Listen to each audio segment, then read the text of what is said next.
नमस्कार साथियों। ना रुकना है ना थकना है, बस मेहनत करके लक्ष्य को पाना है। इसी उद्देश्य और मोटिवेशन के साथ हम लोग बात कर रहे हैं राजस्थान के भूगोल की। और राजस्थान के भूगोल में हम अध्ययन कर रहे हैं राजस्थान की स्थिति और विस्तार की। और जब हम राजस्थान की स्थिति और विस्तार का अध्ययन करते हैं तो हम राजस्थान की स्थिति और विस्तार को दो तरीके से पढ़ते हैं। एक राजस्थान की ग्लोबीय स्थिति और विस्तार, दूसरा राजस्थान की भौगोलिक स्थिति एवं विस्तार। और राजस्थान की ग्लोबीय स्थिति और विस्तार के अंतर्गत हम राजस्थान की अक्षांशीय स्थिति और विस्तार का अध्ययन करते हैं, साथ ही राजस्थान की देशांतरीय स्थिति और विस्तार का अध्ययन करते हैं।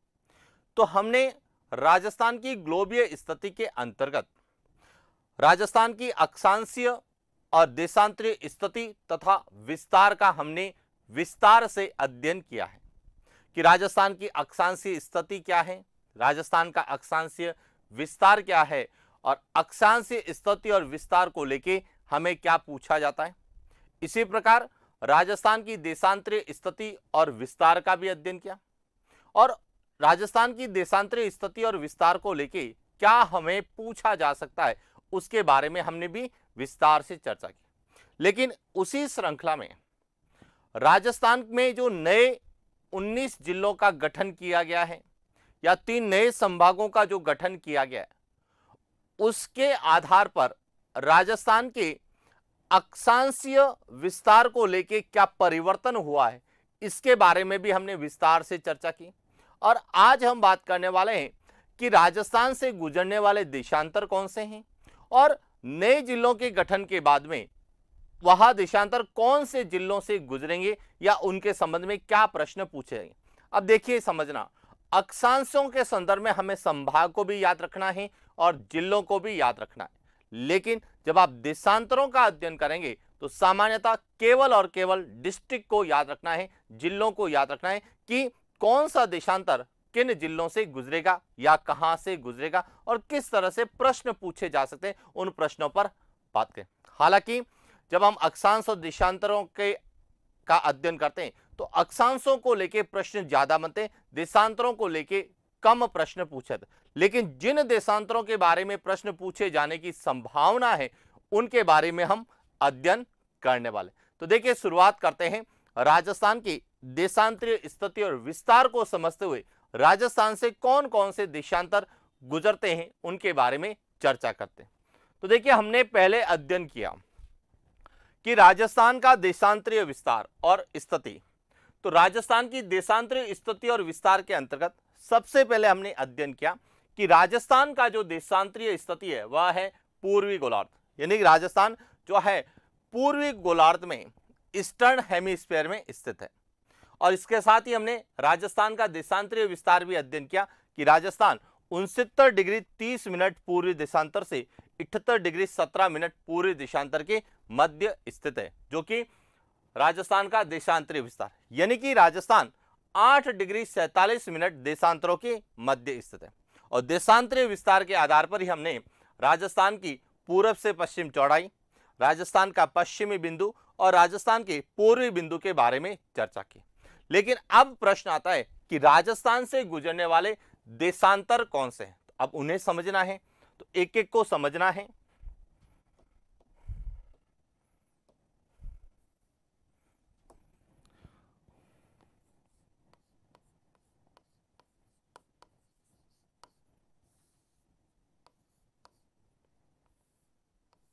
राजस्थान की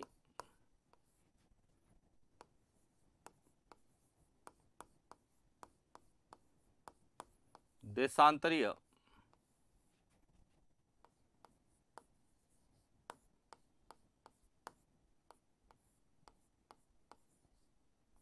स्थिति एवं विस्तार, और हम अध्ययन कर रहे हैं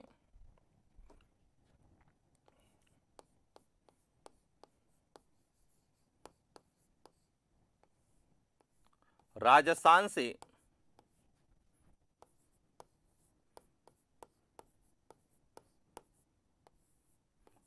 गुजरने वाले देशांतर, कि राजस्थान से कौन कौन से देशांतर गुजरते हैं। अब यहां से हम जब अध्ययन करते हैं तो सबसे पहले हमें यह क्लियर होना चाहिए कि राजस्थान का देशांतरीय विस्तार क्या है। तो राजस्थान जो है 69 डिग्री 30 मिनट पूर्वी देशांतर से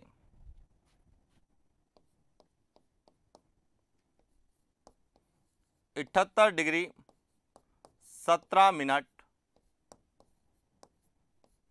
पूर्वी देशांतर के मध्य स्थित है, जो कि राजस्थान का क्या बताता है, देशांतरीय विस्तार। अब राजस्थान जो है 69 डिग्री 30 मिनट पूर्वी देशांतर से 78 डिग्री 17 मिनट पूर्वी देशांतर के मध्य है। तो कौन कौन से देशांतर गुजरेंगे, तो एक एक को लेके चर्चा करते हैं। देखिए, सबसे पहले हम बात करते हैं 69 के बाद में कौन सा आएगा,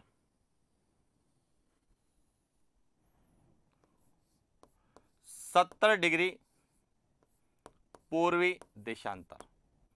इसके बाद है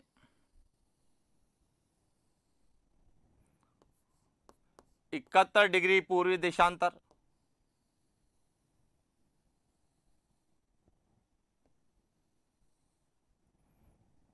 72 डिग्री पूर्वी देशांतर,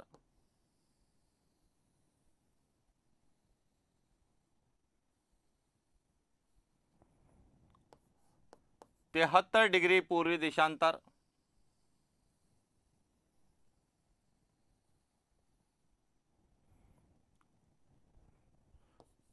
74 डिग्री पूर्वी देशांतर,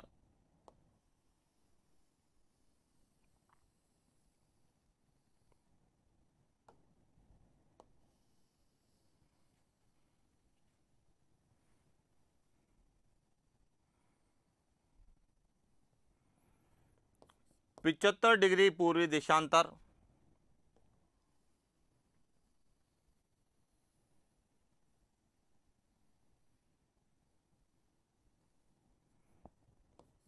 76 डिग्री पूर्वी देशांतर,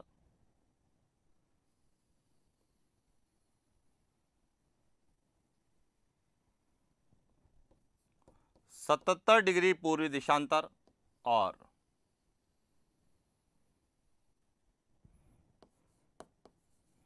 78 डिग्री पूर्वी देशांतर। यानी कि राजस्थान से गुजरने वाले देशांतर कौन से हैं, 70, 71, 72, 73, 74, 75, 76, 77 और 78। ये देशांतर जो है, जो कि सभी पूर्वी देशांतर है, यह राजस्थान से गुजरते हैं। तो आपसे डायरेक्ट प्रश्न पूछा जा सकता है कि कौन सा देशांतर राजस्थान से गुजरता है या कौन सा नहीं गुजरता है। तो पहले भी राजस्थान से यही देशांतर गुजरते थे और जब नए जिलों का गठन हुआ तो राजस्थान से वही देशांतर गुजरते, बस चेंजिंग हुआ है। तो वह हुआ है कि जहां पहले 2 जिले होते थे तो वहां 3 हो गए, या जहां 3 थे तो वहां पर 4 हो गए। तो जिलों की संख्या में परिवर्तन हुआ है, देशांतरों में कोई परिवर्तन नहीं हुआ है। यही देशांतर पहले भी गुजरते थे। अब इसमें से कौन से देशांतर हमसे पहले पूछे जाते हैं, उन पर बात करते हैं। तो देखिए, यदि हम बात करें 70 डिग्री पूर्वी देशांतर,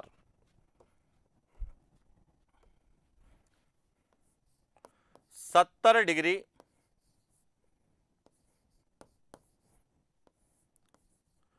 पूर्वी देशांतर। अब जो 70 डिग्री पूर्वी देशांतर है, यहां केवल एक ही जिले से गुजरता है और वह कौन सा है,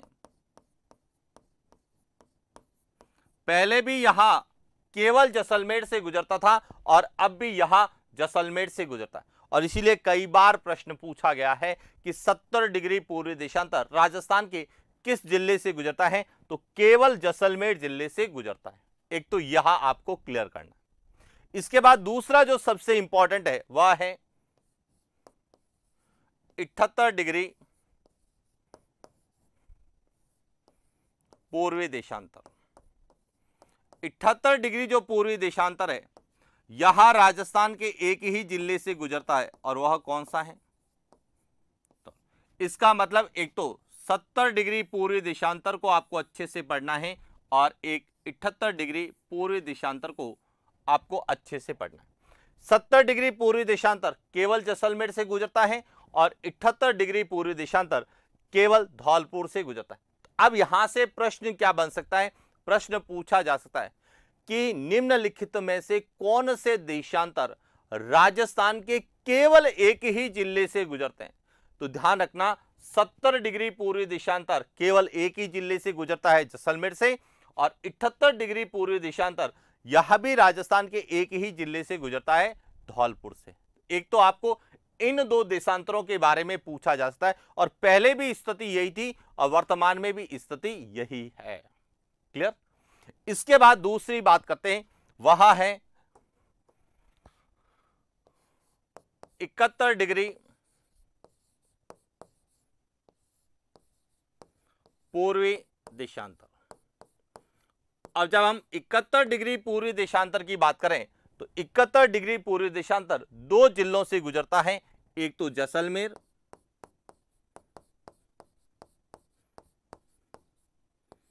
और दूसरा है बाड़मेर। पहले भी यह दो ही जिलों से गुजरता था, जैसलमेर और बाड़मेर से, और अब भी यह दो ही जिलों से गुजरता है, जैसलमेर और बाड़मेर। यानी कि 70 डिग्री पूर्वी देशांतर, 78 डिग्री पूर्वी देशांतर और 71 डिग्री पूर्वी देशांतर में कोई परिवर्तन नहीं हुआ है। Point clear. अब इसके बाद हम बात करते हैं 72 डिग्री पूर्वी देशांतर की। 72 डिग्री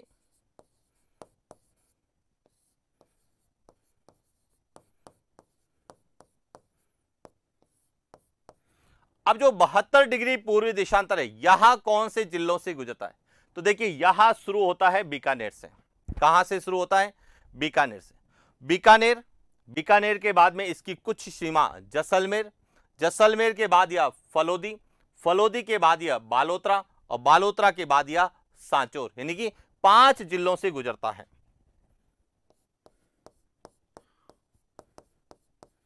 जैसलमेर,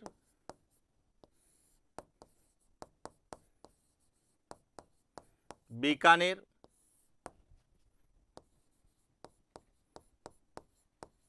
फलोदी, बालोतरा और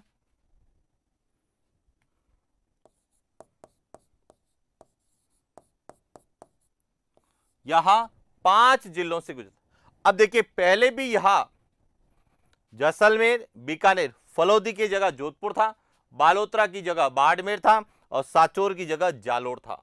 तो अब जोधपुर से जो नया जिला बना है फलोदी, बाड़मेर से जो नया जिला बना है बालोतरा और जालोर से जो नया जिला बना है सांचौर, अब वह 3 नए जिलों से गुजरता है। तो ये ध्यान रखना 72 पहले भी 5 जिलों से गुजरता था और अब भी 5 जिलों से गुजरता है। बस अंतर कितना हुआ कि पहले फलोदी की जगह जोधपुर था, बालोतरा की जगह बाड़मेर था, सांचौर की जगह जालोर था, और अब जोधपुर से फलोदी अलग हुआ है तो फलोदी से गुजरता है, बाड़मेर से बालोतरा अलग हुआ है तो बालोतरा से गुजरता है, और जालोर से सांचौर अलग हुआ है तो सांचौर से गुजरता है। तो इस तरह से एक तो ये 4 प्रमुख देशांतर है जिनको लेके परीक्षा में प्रश्न पूछे जाने की संभावना। क्या प्रश्न बन सकते हैं? देखिए ध्यान रखना, केवल जैसलमेर से गुजरने वाला, केवल एक ही जिले से गुजरने वाला है तो उसमें 2 याद रखना, 70 डिग्री पूर्वी देशांतर और 78 डिग्री पूर्वी देशांतर। पॉइंट क्लियर हो गया। अब एक और पॉइंट ध्यान रखना, 70 भी जैसलमेर से गुजरता है, 71 भी जैसलमेर से गुजरता है और 72 भी जैसलमेर से गुजरता है। तो आपसे एक और नई चीज इसमें ऐड कर लेगा, निम्नलिखित में से कौन सा देशांतर जैसलमेर से नहीं गुजरता है? तो ये ध्यान रखना, 70, 71 और 72 के अलावा कोई भी नाम आ जाए, 69, 69 भी लिख सकता है और 74 भी लिख सकता है, 73 भी लिख सकता है। इन 3 के अलावा कोई भी देशांतर जैसलमेर से नहीं गुजरता है। यानी जैसलमेर से 3 देशांतर गुजरते हैं, 70 डिग्री पूर्वी देशांतर, 71 डिग्री पूर्वी देशांतर और 72 डिग्री पूर्वी देशांतर। तो इसलिए यह विशेष रूप से आपको ध्यान रखना है कि 3 देशांतर किस जिले से गुजरते हैं? तो जैसलमेर से गुजरते हैं। तो ये चारों देशांतरों को लेके जो प्रश्न पूछे जा सकते हैं उनके बारे में हमने चर्चा की। अब इसके बाद जो अन्य देशांतर हैं उन पर भी बात करते हैं। तो देखिए इसके बाद आता है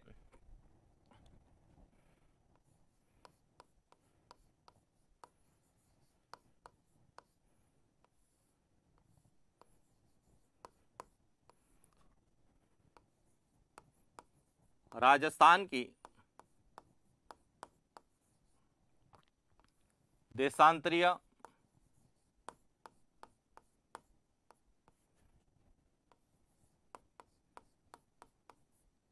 स्थिति और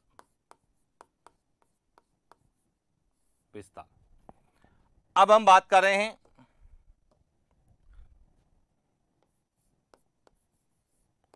तिहत्तर डिग्री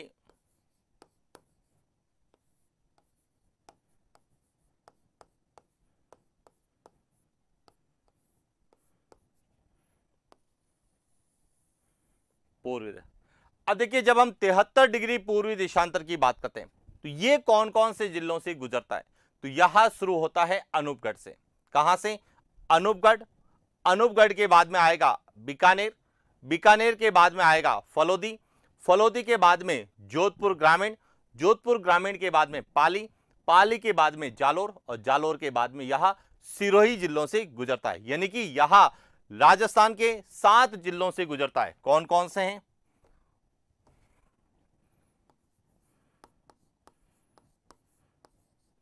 अनूपगढ़,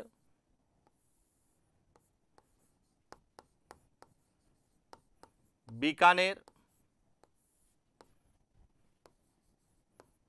फलोदी,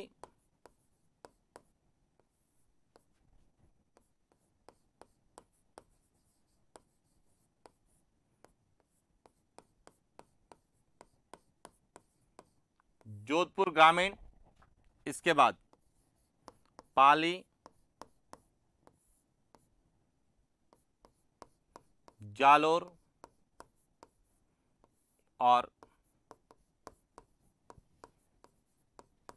सिरोही। यानी कि वर्तमान में यहां 7 जिलों से गुजरता। पहले यहां 6 जिलों से गुजरता था।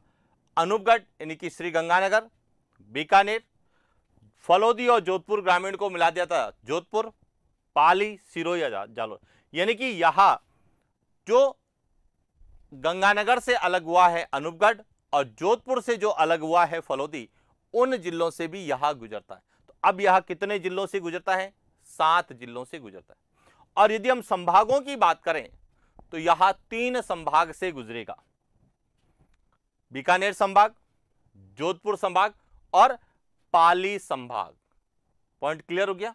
तो यहां संभाग आप डिस्ट्रिक्ट के आधार पर कर सकते हैं। हालांकि संभागों को लेके या संभागों के विस्तार को लेके अक्षांश और देशांतर के संबंध में पूछने की संभावना कम होती है, लेकिन आपने यदि डिस्ट्रिक्ट को अच्छे से समझ लिया है और डिस्ट्रिक्ट को संभागों के साथ आपने जोड़ दिया है तो आपको यह भी क्लियर हो जाएगा कि कौन से संभागों से यहां गुजरेंगे। लेकिन डिस्ट्रिक्ट के बारे में पता होना चाहिए कि अनूपगढ़ जो गंगानगर और बीकानेर से मिलाकर एक नया जिला बना है, तो वहां से कौन सा गुजरता है? 73 डिग्री पूर्वी देशांतर। और इसी तरह से जोधपुर ग्रामीण, जोधपुर से जो है फलोदी अलग में हुआ है तो उससे 72 भी गुजरता है और 73 भी गुजरता है। क्लियर हो गया? इसके बाद आता है 74 डिग्री। 74 डिग्री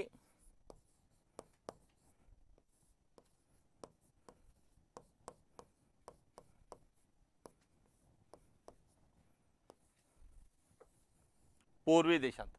अब 74 डिग्री पूर्वी देशांतर यह राजस्थान के लगभग 8 जिलों से गुजरता है।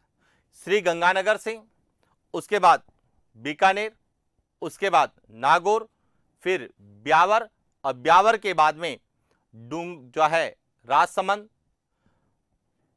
राजसमंद के बाद में उदयपुर, उदयपुर के बाद में सलुंबर और सलुंबर के बाद में यहां डूंगरपुर। तो अब समझना यहां से कि 74 डिग्री पूर्वी देशांतर कहां कहां से गुजरेगा। तो यहां श्री गंगानगर है, श्री गंगानगर के बाद में बीकानेर, बीकानेर के बाद में नागौर, नागौर के बाद ब्यावर, ब्यावर के बाद में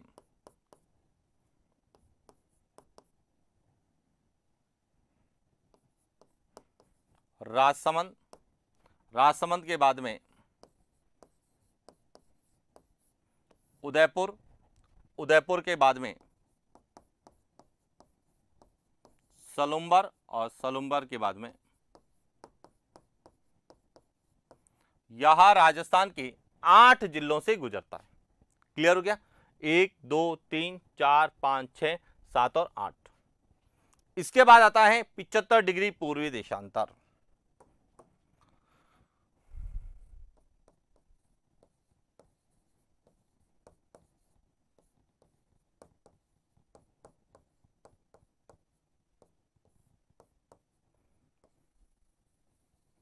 अब 75 डिग्री जो पूर्वी देशांतर है, यह राजस्थान के लगभग 10 जिलों से गुजरता है। अब कौन कौन से हैं? यह हनुमानगढ़,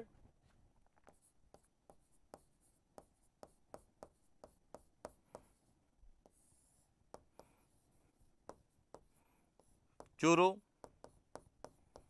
सीकर, उसके बाद है डीडवाना, कुचामन,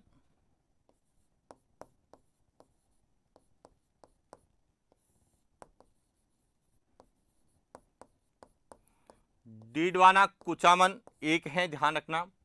इसके बाद यह अजमेर से गुजरेगा, केकड़ी से गुजरेगा, अजमेर,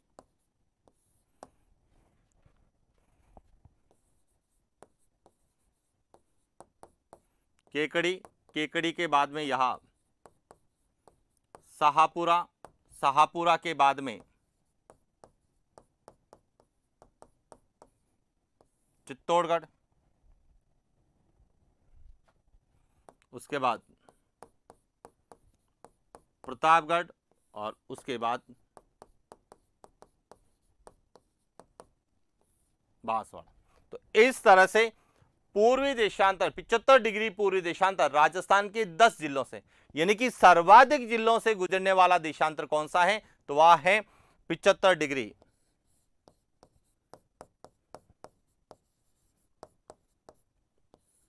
राजस्थान के सर्वाधिक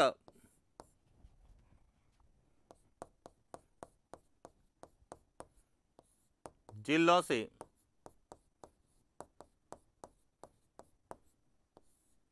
गुजरने वाला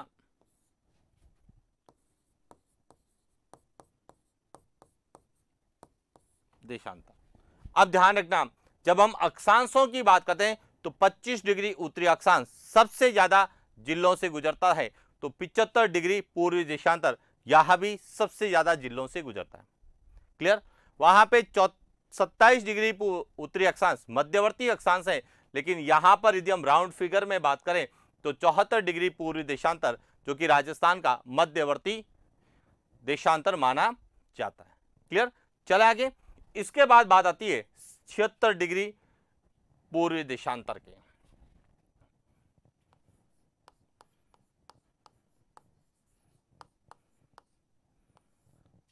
राजस्थान की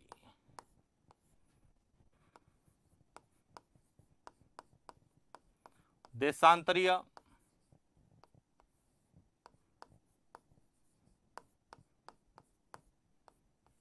स्थिति एवं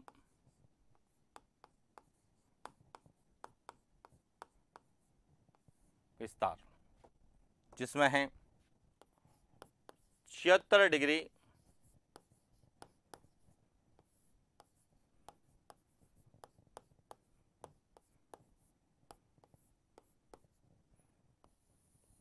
पूर्वी देशांतर। अब जो 76 डिग्री पूर्वी देशांतर है, यह राजस्थान के 8 जिलों से गुजरेगा। कौन कौन से? देखिए, यह राजस्थान के झुंझुनू जिले से शुरू होगा,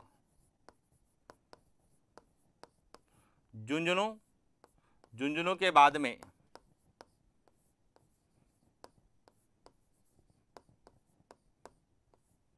नीम का थाना, नीम का थाना के बाद में यह आएगा जयपुर ग्रामीण,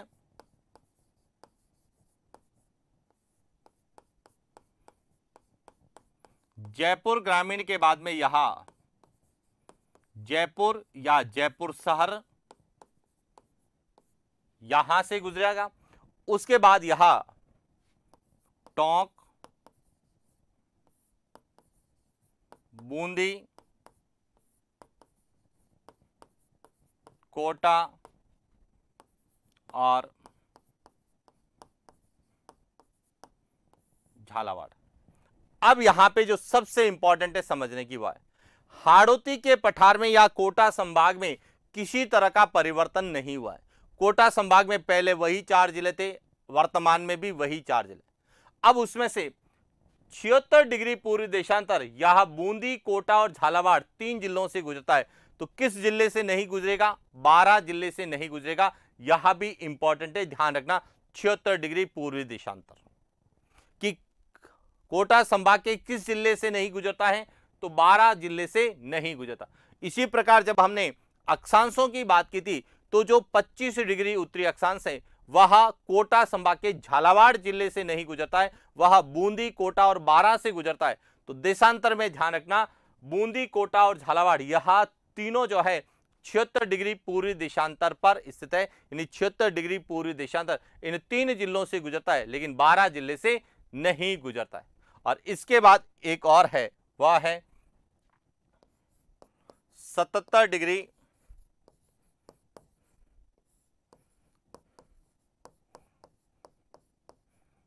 पूर्वी देशांतर। और 77 डिग्री पूर्वी देशांतर यह शुरू होता है खैरथल से। खैरथल, खैरथल के बाद में अलवर, अलवर के बाद में आएगा दौसा, दौसा के बाद में गंगापुर सिटी, गंगापुर सिटी से करौली,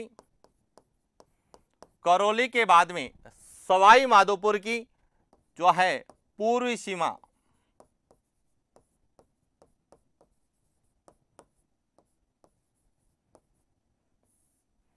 उसके बाद है बारां और उसके बाद है। तो इस तरह से 77 डिग्री पूर्वी देशांतर भी 8 जिलों से गुजरता है। और 78 के बारे में हमने पहले भी चर्चा कर रखी है कि 78 डिग्री पूर्वी देशांतर यहां केवल एक ही जिले से गुजरता है, और वह कौन सा है? तो इस तरह से राजस्थान के नए जिलों के गठन के या नए संभागों के गठन के बाद में केवल जो है कुछ ही देशांतर है जिनके जिलों की संख्या में परिवर्तन हुआ है। राजस्थान की देशांतरीय स्थिति और विस्तार में कोई परिवर्तन नहीं है। पहले भी राजस्थान पूर्वी गोलार्ध में था देशांतरीय दृष्टि से, वर्तमान में भी पूर्वी गोलार्ध में। राजस्थान का पहले भी देशांतरीय विस्तार 69 डिग्री 30 मिनट पूर्वी देशांतर था, अब भी 69 डिग्री 30 मिनट पूर्वी देशांतर से 78 डिग्री 17 मिनट पूर्वी देशांतर। लेकिन कुछ देशांतर है जो राजस्थान के नए जिलों से गुजर रहे हैं, तो जिलों की संख्या में परिवर्तन। लेकिन ध्यान रखना, 70 डिग्री पूर्वी देशांतर एक ही जिले से गुजरता था जैसलमेर से, अब भी एक ही जिले से गुजरता है। 78 डिग्री पूर्वी देशांतर पहले भी एक जिले से गुजरता था, अब भी एक ही जिले से गुजरता है धौलपुर से। और 71 डिग्री पूर्वी देशांतर पहले भी 2 जिलों से गुजरता था और अब भी 2 जिलों से गुजरता है, जैसलमेर और बाड़मेर। इन तीनों में कोई परिवर्तन नहीं है। लेकिन 72 डिग्री पूर्वी देशांतर पहले भी 5 जिलों से गुजरता था, अब भी 5 जिलों से गुजरता है। लेकिन जिले कौन कौन से हैं, यह उनमें परिवर्तन हुआ है। और इसके साथ 75 डिग्री पूर्वी देशांतर जो सबसे ज्यादा जिलों से गुजरता है। क्लियर? अब यहां पे हम बात करें, यदि पुराने पेपर का अवलोकन करें तो उसमें जो प्रश्न पूछे गए उसके आधार पे क्या प्रश्न हमसे पूछे जा सकते। तो एक तो ध्यान रखना, सांबर झील का पहले भी प्रश्न पूछा गया था और अब भी आपसे प्रश्न पूछा जाता। सांबर झील किस जिले में है? जयपुर में। और जयपुर के किधर है? पश्चिम। तो अब देखिए जयपुर से कौन सा गुजरता है, ग्रामीण और शहर की बात करें तो 76 डिग्री पूर्वी देशांतर। और इससे पहले कौन सा है? 75 डिग्री पूर्वी देशांतर जो कि डीडवाना कुचामन। अब यदि हम सांबर झील की बात करें, देखिए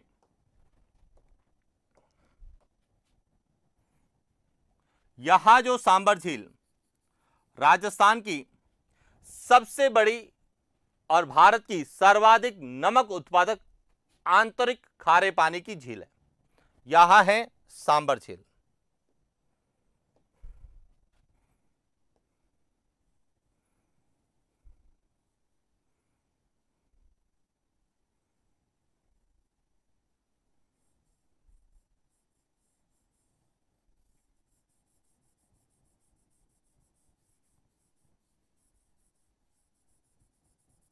पहला पॉइंट क्लियर हो गया। कौन सी झील है ये? यहां है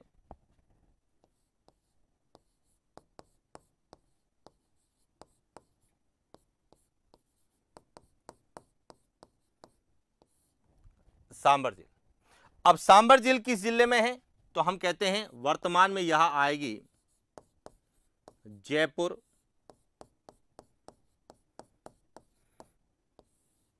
ग्रामीण में आएगी। किस में आएगी? जयपुर ग्रामीण। अब देखिए जयपुर ग्रामीण से कौन सा गुजरता है? तो यहां से जो देशांतर गुजरता है वह है 76 डिग्री पूर्वी देशांतर, और डीडवाना नागौर से जो गुजरता है वह है, क्योंकि यहां पर है डीडवाना कुचामन,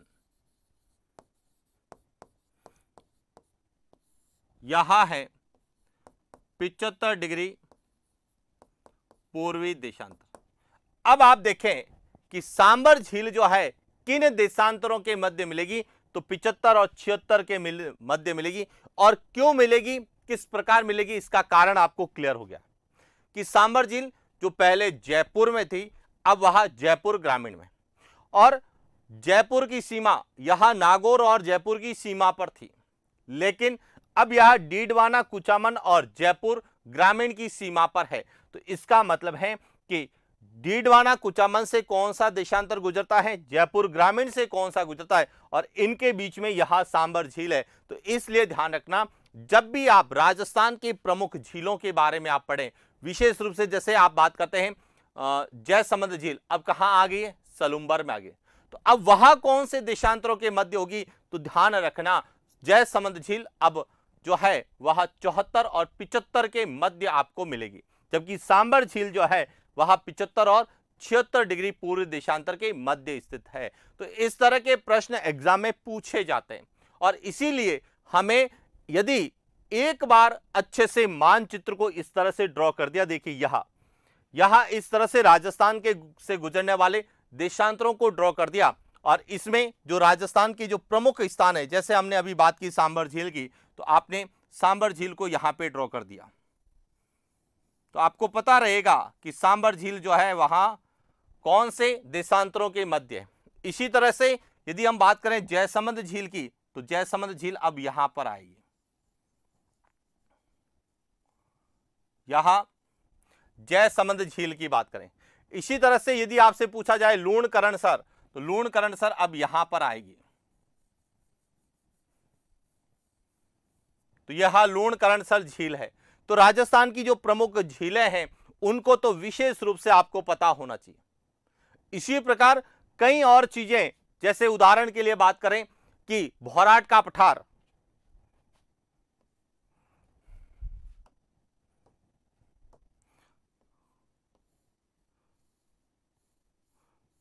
यह भौराट का पठार है, तो यह कौन से देशांतरों के मध्य होगा? तो 75 और 76 के मध्य होगा।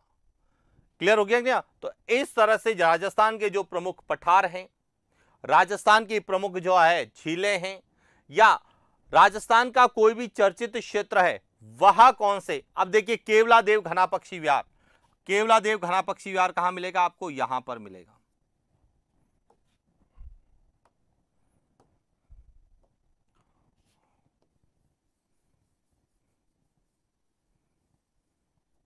केवलादेव घना पक्षी विहार। यदि आपसे पूछा जाए रणथंबोर, रणथंबोर आपको यहां पर मिलेगा। मुकुंदरा हिल्स आपको यहां पर मिलेगा। रामगढ़ विषधरी आपको यहां पर मिलेगा।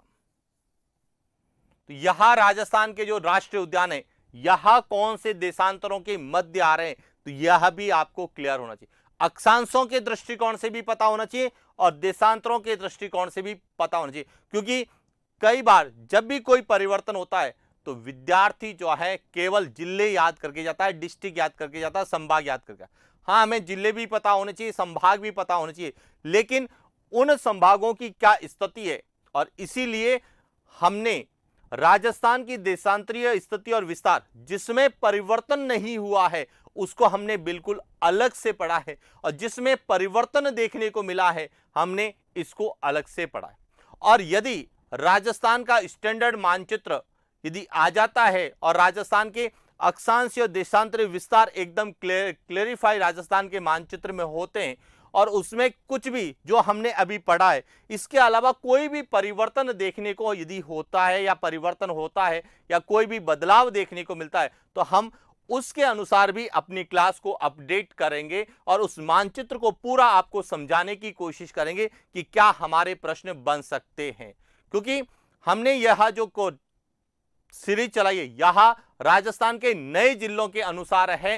पूरा जो है आपको नया पढ़ाया जाएगा, नए तरीके से पढ़ाया जाएगा। पहले क्या था, किसमें बदलाव हुआ या नहीं हुआ, इसको भी समझाया जाएगा। क्लियर हो गया? तो यह था राजस्थान का देशांतरीय विस्तार और राजस्थान की देशांतरीय स्थिति, जिसमें क्या क्या या कौन कौन से देशांतर राजस्थान से गुजरते हैं और किस तरह से हमें प्रश्न पूछे जा सकते हैं, उनके बारे में हमने चर्चा की है। तो यह था आज का हमारा सेशन। आज के लिए इतना ही, मिलते हैं नेक्स्ट क्लास। Thank you.